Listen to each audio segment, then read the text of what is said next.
Good evening, everybody. How is everybody out there doing? I hope everybody's staying safe with the coronavirus. We have quite a few cases here. What's going on, Randy? We have quite a few cases in Louisiana. Um, it's pretty freaky. How you doing, Isaiah? But I mean, it's affected business somewhat. I did have a couple change outs postponed until this is over, but I still have plenty. I have one to do in the morning. How you doing, Anthony? I have one to do in the morning, and then one to two to do Monday, which is two townhouses right next door to each other. The guy lives in one of the townhouses, and he rents the other one. Scott Lewis, how y'all doing? So still got change outs to do. A lot of service still coming in too. So I went on a oh yeah, it's definitely warm here. How you doing, Kelly? I'm gonna try to film the change outs.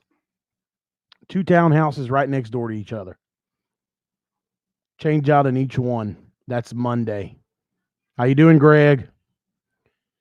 Tomorrow is just a condenser and a slab coil. We're gonna leave the gas furnace. The gas furnace is still it's still fine. You know, we don't use a lot of heat here, and it's not old either. But it's got an old Lennox condenser and a old slab coil. I don't remember what brand the slab coil is, but the condenser leaks over time. I would imagine that's Adam that's here on the overtime channel. How you doing, Adam? The the Lennox leaks outside, and so does the slab coil. So we'll leave the furnace, change the slab coil. They'll be good to go. Went on a mobile home earlier. No cooling call. Compressor shorted to ground. Also, the unit was too small. Uh, Single wide mobile home, but a big one. You know, like a 16 by 80. Only got a 2-ton unit on it. It's not going to work here in Louisiana. So, yeah, just it's still staying pretty busy, even with the damn coronavirus. You know, man, I just everybody, just be as safe as you can. You know, I know we all have to work, but it is what it is. You know, the media makes everything seem so bad, but no, Chris, I did not. I did not see that. Um anyway, the media makes you think really bad. And believe me, I know it's serious. I know it is. But what they don't tell you is the good things. There's been a lot of people that have survived the coronavirus, and it's got like a 98% success recover rate. So it's it- try to keep that in mind also. 200,000 deaths. That doesn't sound right. 200.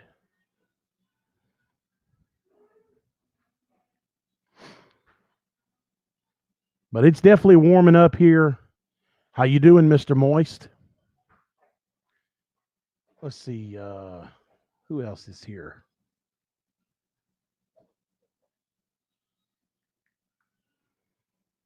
BMAC. Oh, they expect 200,000.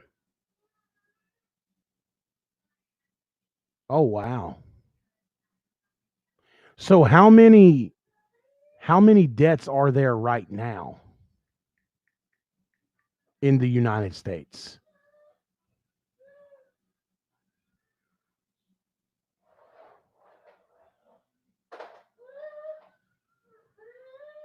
Does anybody know what the 5,000?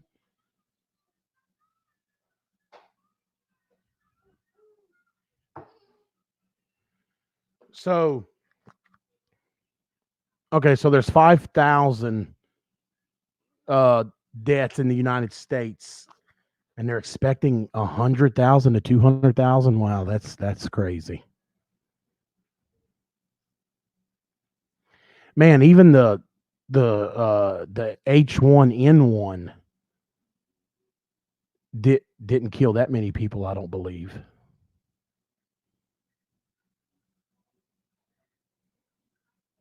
$90. How you doing, Brad? Well, anyway, so I try to keep on things on a positive note. So what I want to do, I try to come up with things to talk about. Most of the time, I just get on here and shoot the breeze with you guys in the chat. But man, Ted Cook uploaded a video a couple days ago. I think.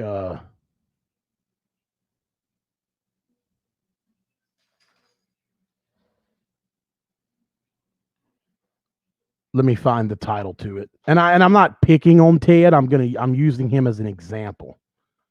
Let me see what that video title was.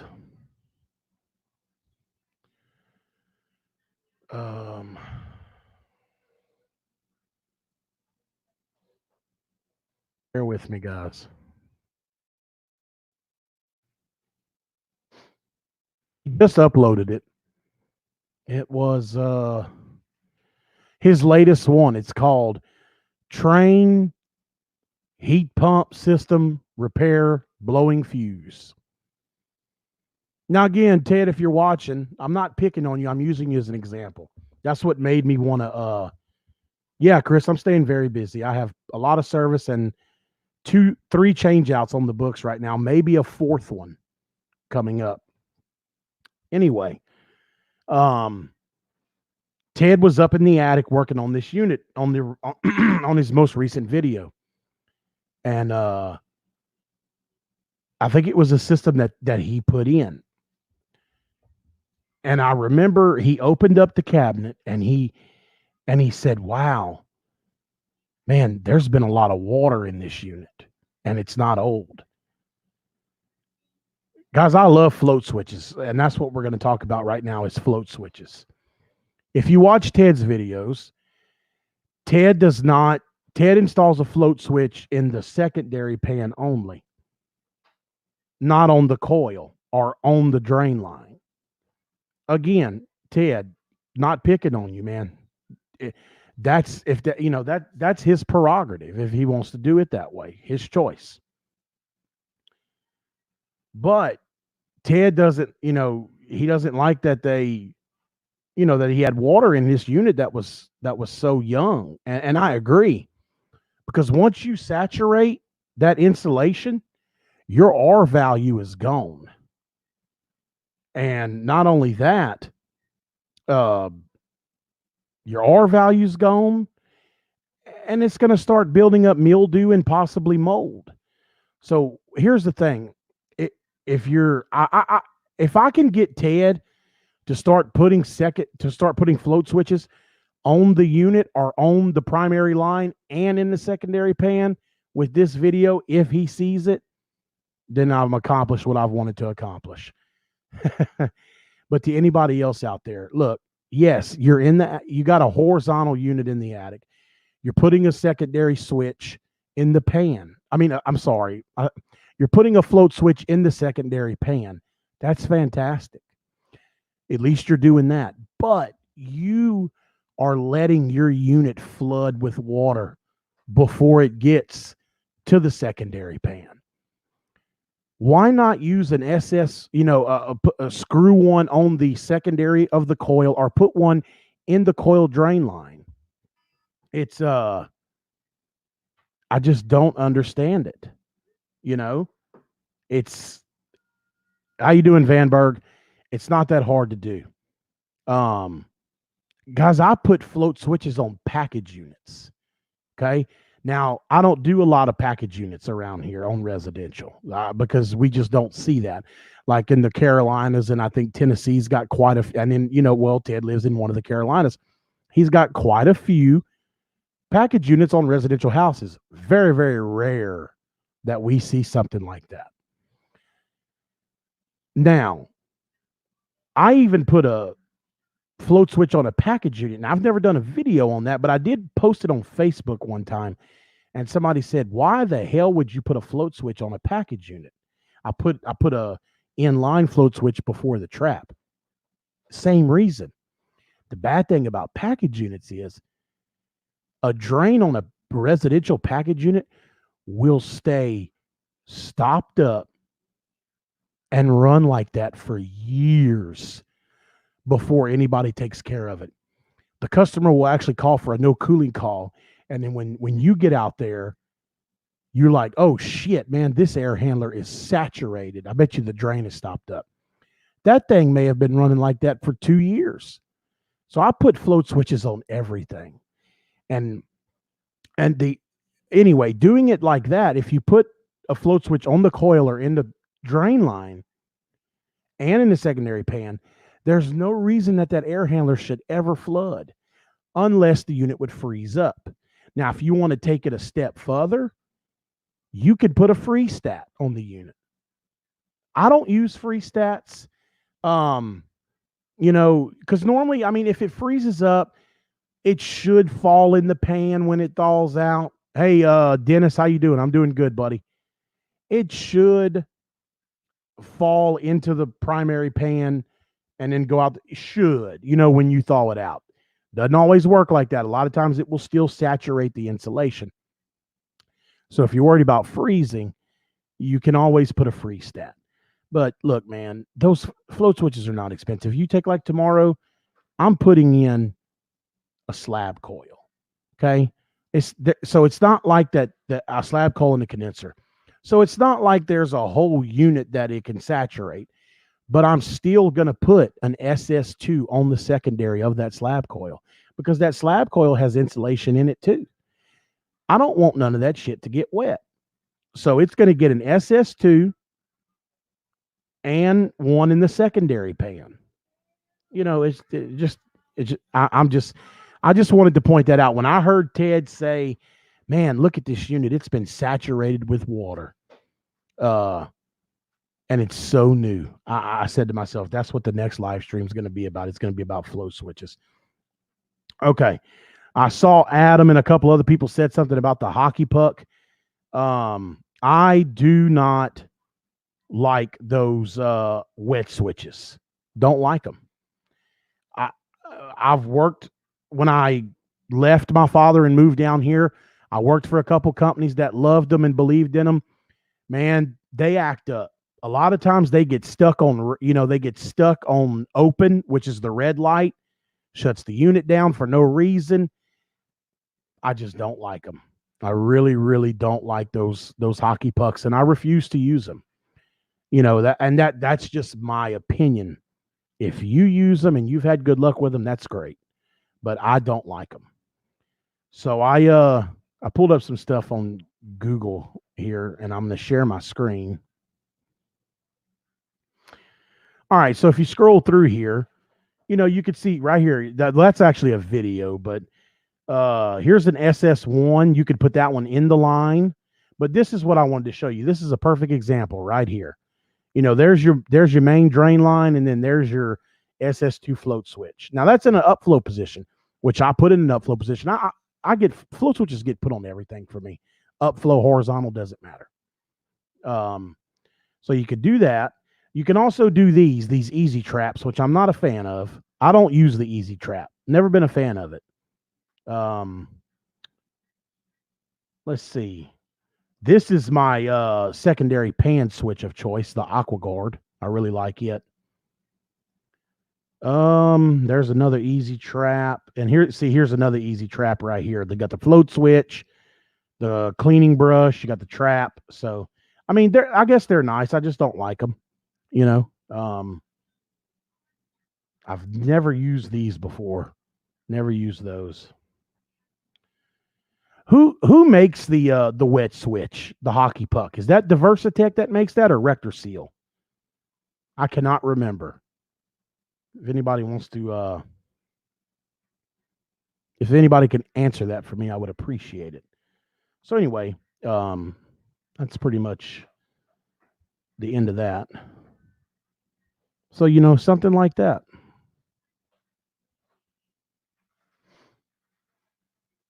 Diversitech is the one that makes it. Okay. All right. I knew it had to be Diversitech or Rector Seal, but I don't like the wet switch. I just don't like it. So how's everybody else doing out there? Diversitech bought out Hillmore. I haven't heard that. I know that I think Hillmore got bought out by Black and Decker. Rector still makes one for mini splits. Okay. Brandon, how you doing?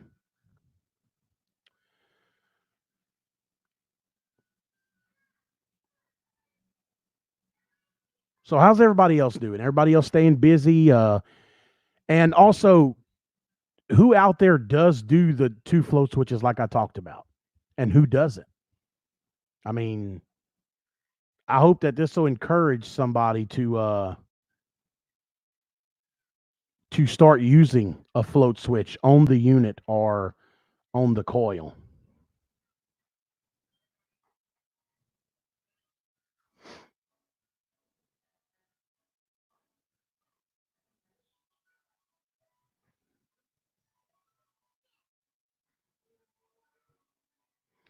Isaiah does. Busy in Philadelphia. Joe does 3. You never know when Joe Shear's around. So, Joe, I'm guessing you do secondary pan, secondary on the unit, and then one in the primary line. Hey, that's great, man. That's fantastic.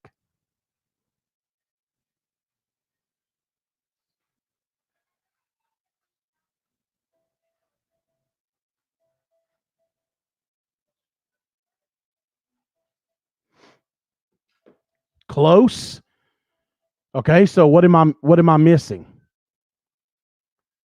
That's not how you do it. Okay, well, tell us how you do it, Joe.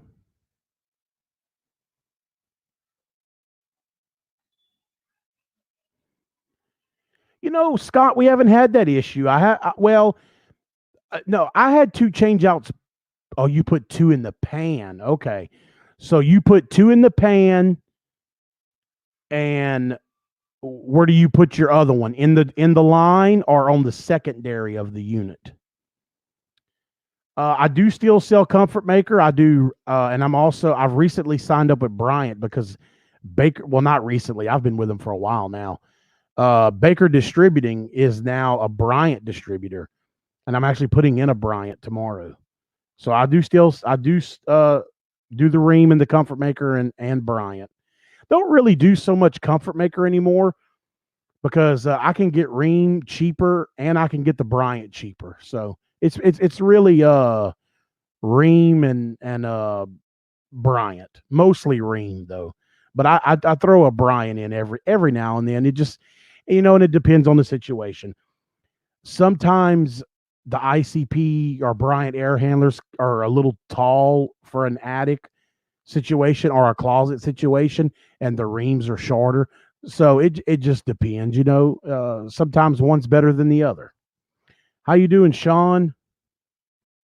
But I did have a couple change outs postpone on me, not because they didn't want me in their house, but because they got laid off.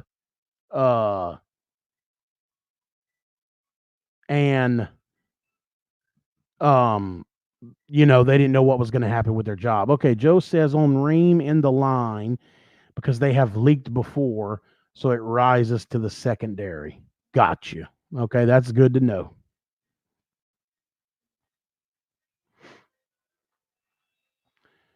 Adam's getting ready to start a geo job, and he's still selling Amana. So how's the supply houses going down there, guys, with this stuff? See, now the way it is here, we cannot go inside the supply house. It's being done as a curbside service.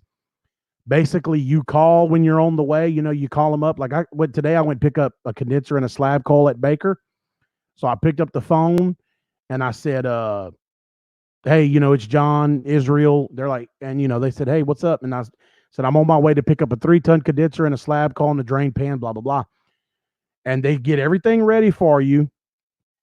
And, you know, and you call them when you're pulling up, say, hey, I'm pulling up in the driveway. They come outside, load you up, and everything is done outside the store. So it's a curbside service pretty much to make it short.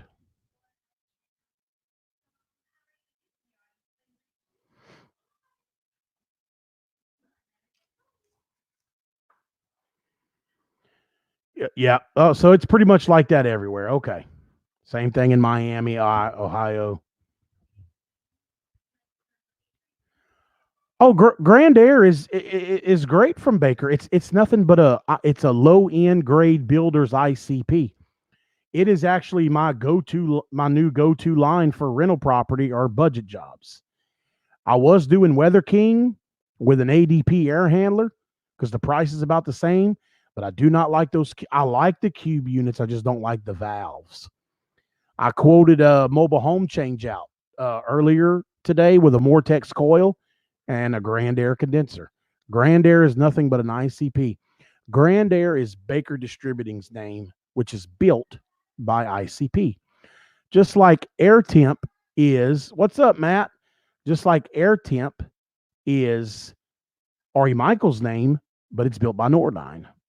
Not a fan of Lux Air in York. I used to be. My dad was a York dealer for 20 something years. When Johnson Controls bought them out, they went to shit. So not a big fan of York and Lux Air. They went to Microchannel, and that's pretty much what stopped us from selling them was the Microchannel. Like I said, they're all pretty much the same on these brands. There are a couple that I will not that I just will tell you that I don't like them. But other than that, they're all pretty much the same. Hey, Dennis, I know you like your York, man. I used to love it too, man. I really did. I used to push it and proud to be a York dealer, but I wouldn't sell it now. And everybody knows I won't sell Goodman. And pretty much York, Nordyne, and Goodman are about the only ones I won't mess with. How you doing, Shannon? Yeah, even the coronavirus won't get near a York.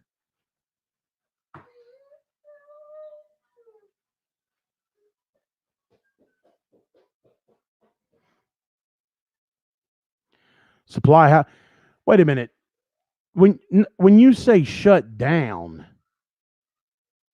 the supply houses, you mean you can't go in, right? Like you have to do curbside service. I mean, because how would you be working if the supply houses were shut down?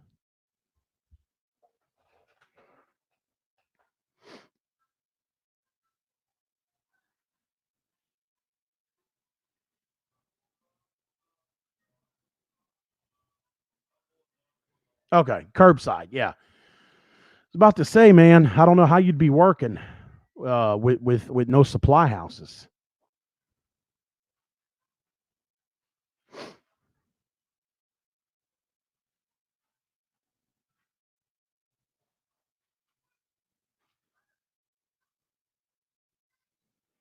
66 people watching. Thank you for that. I appreciate it.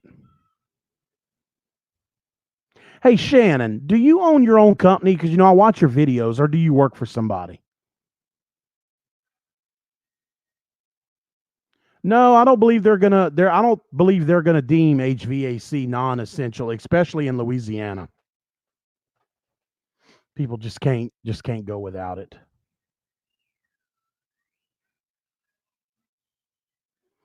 3 and a 5-year-old, 3.5 ton leaking coil. Yeah, Goodman. Yep. No, sir, I do not sell Linux.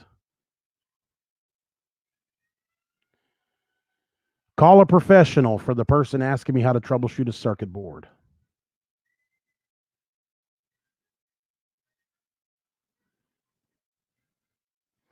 That's exactly right, Matt T.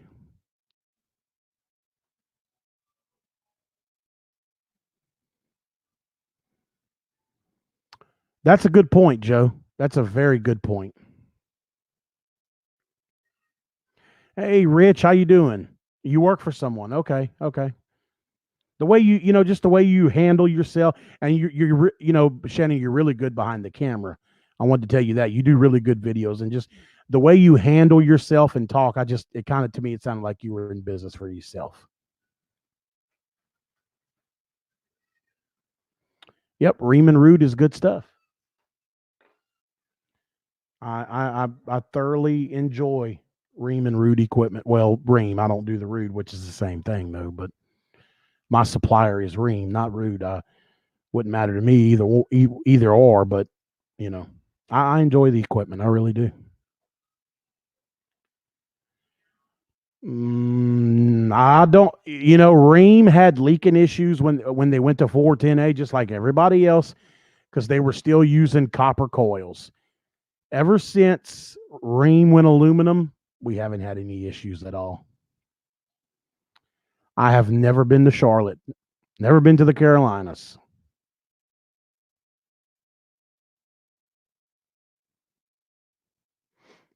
Uh, yeah, Lennox. Lennox had a. Whew, Lennox was as bad as Goodman with their leaks, if not worse.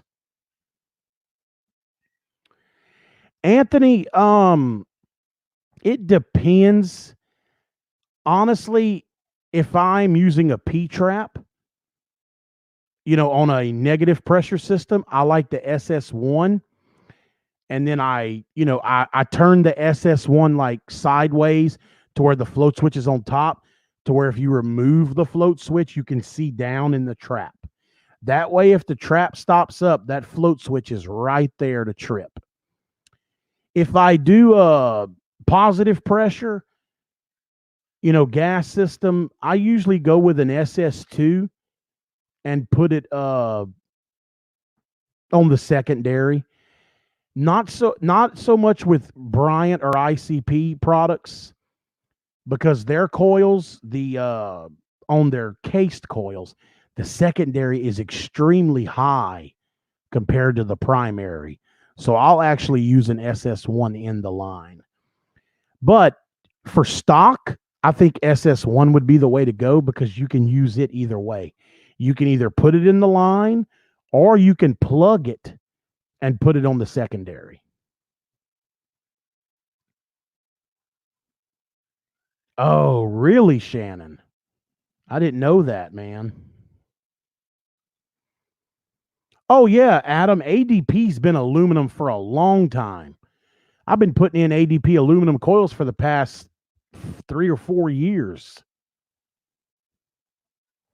Not a problem, Anthony. Again, for stock, I'd go with the SS1, because the SS1, you can put it in the line, you can flip it on a sideways, put it on top of a trap, or you can plug it and screw it on, and it comes with a male adapter, and screw it on to the secondary. Hey, I like ADP, man. When I do a ream system on gas, I use the ADP coil. I don't like the ream coils. That's the only thing from ream I don't like, is their cased coils. I enjoy the ADP coils. They're really nice. They're really, really nice.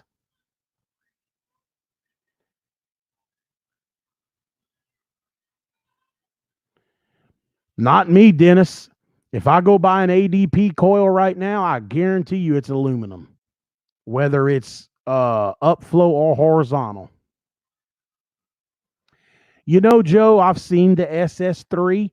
Let me tell you where I've used uh an SS3 I use them on mobile homes. They work really good. You put it right in the primary pan on a mobile home.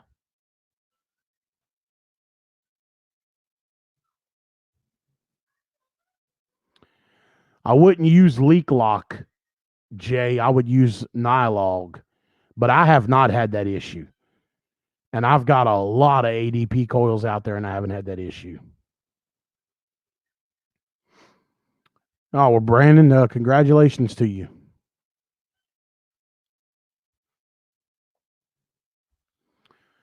What are you talking about?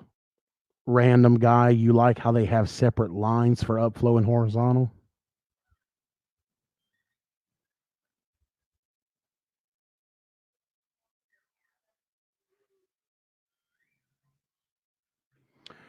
Yeah, I am not a fan. I am not a fan of the Ream cased coils. I really like ADP coils.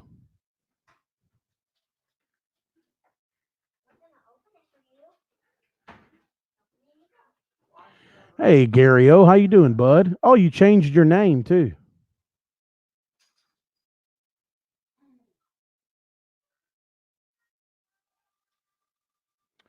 Robert, how are you?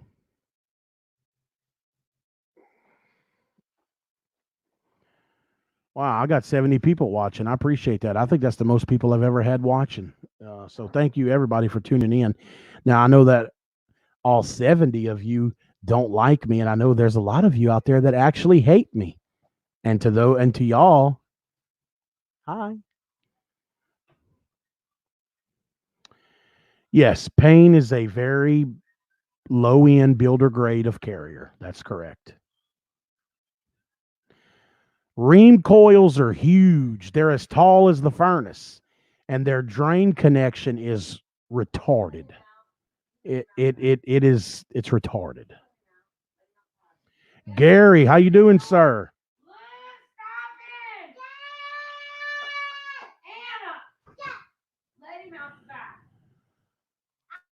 I apologize about the noise in the background. Adam, overtime. I mean, shit. Apartment maintenance is Rich F. He just changed his name.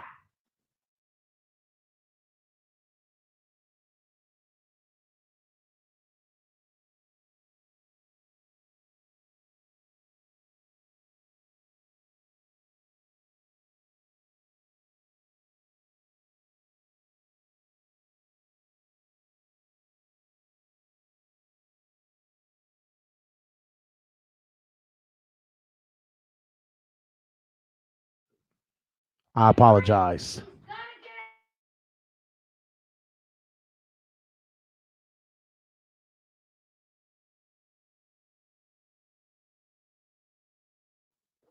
Yeah, Adam. Got to beat the kids, huh?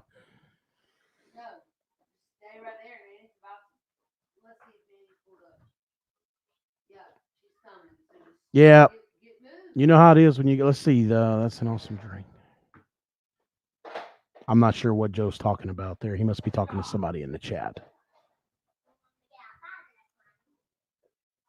Yeah, nobody's working.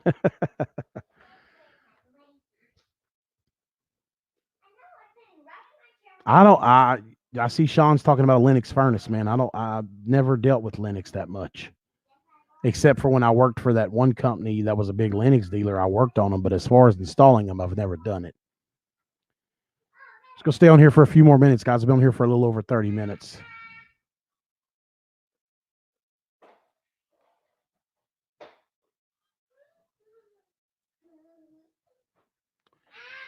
And see, I haven't had any issues with the carrier ICP aluminum coils leaking, like Dennis says. I haven't had that issue. Yes, Matt with the weird first and with the weird names before Matt. Yes, I am still working.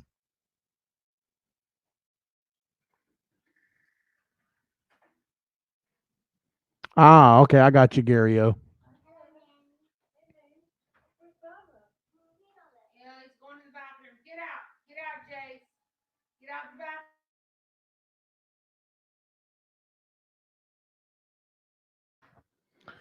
Hey, train's a good unit, but it's to me, it's nothing more than anything else. How you doing, Craig? I still have a couple. Craig just reminded me. He said he bought the spin tool. I still have two Rector Seal Profit Swagen kits that I need to give away. The ones that you hook on your drill. I don't know, random guy. Maybe so. I might do one Saturday. You never know. I could probably fire one up.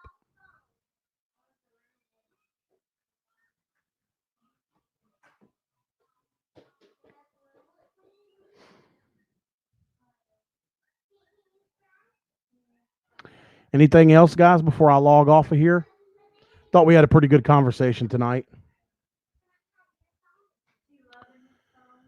I've had pretty good luck with the it's made by New Calgon. Hey, there's Ted. Ted, if you would, man, when I get off here, refer back to the beginning of this video where I start talking about the float switches. I used you for an example. Anyway, the sanitizing evaporator for the dirty sock syndrome, I've used it's called BioFresh by New Calgon. I've had pretty good success with it.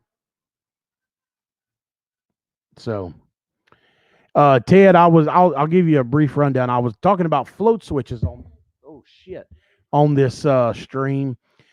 Your last video actually inspired me to talk about them because you took the cover off the air handler and you were like, golly, there's been a lot of water sitting in this unit, and this unit's not old.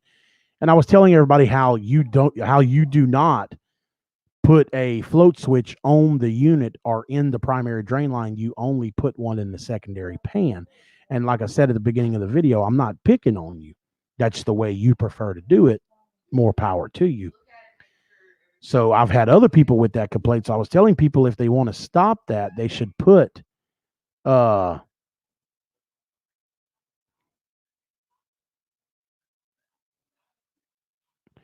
anyway, you can put a float switch on the coil or in the drain line to prevent that. That's what I was talking about. And you should really get on that, Ted. You should hop on that bandwagon, man. The SS2 from RectorSeal, I've been putting them in for a long time, and I haven't had any issues with them at all. So anyway, with that being said, guys, I've been on here for. You really need to get on that, Ted. That way you don't flood your units out, man. I even put them on package units so you don't flood out a unit. I think you'll be happy. They work really good.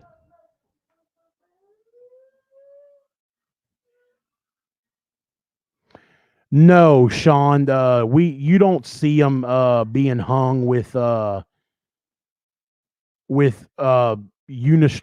and and all threaded rods here. Very rare that you see that. Mostly everything is sitting on the deck on stands or foam blocks. Yep. That's okay, Bill. I'm doing good, buddy. Good to see you. Good to hear from you. Well, I've been on here for about 40 minutes, guys, so I'm going to get off of here. But I thought this would be a good thing to chat about tonight. I hope you guys enjoyed it. And I hope I inspired some of you to start using float switches either on your coil on the secondary or in your primary drain line along with your secondary in the pan. And also use them even in an upflow position. Same goes to you, Ted. If you do something in upflow, in a closet or whether it's in a basement, still use them, guys. It can really. Hey, Bill, how you doing? Bill Curious, HVAC guy. Use float switches, guys, in any application. With that being said, the overtime guys are in here. Adam, if you're watching, I got your text. I will do that. And I thought I did already, but I will take care of that. And you never did get back to me about what me and you had talked about, Adam. So you can shoot me a text on that as well. Anyway, coming up on 40 minutes. So I hope you guys enjoyed the video or the stream. Thank you for chatting along. And I may do a hangout Saturday night. We'll see. But if not, I'll see you guys on the next stream. Thank y'all for tuning in.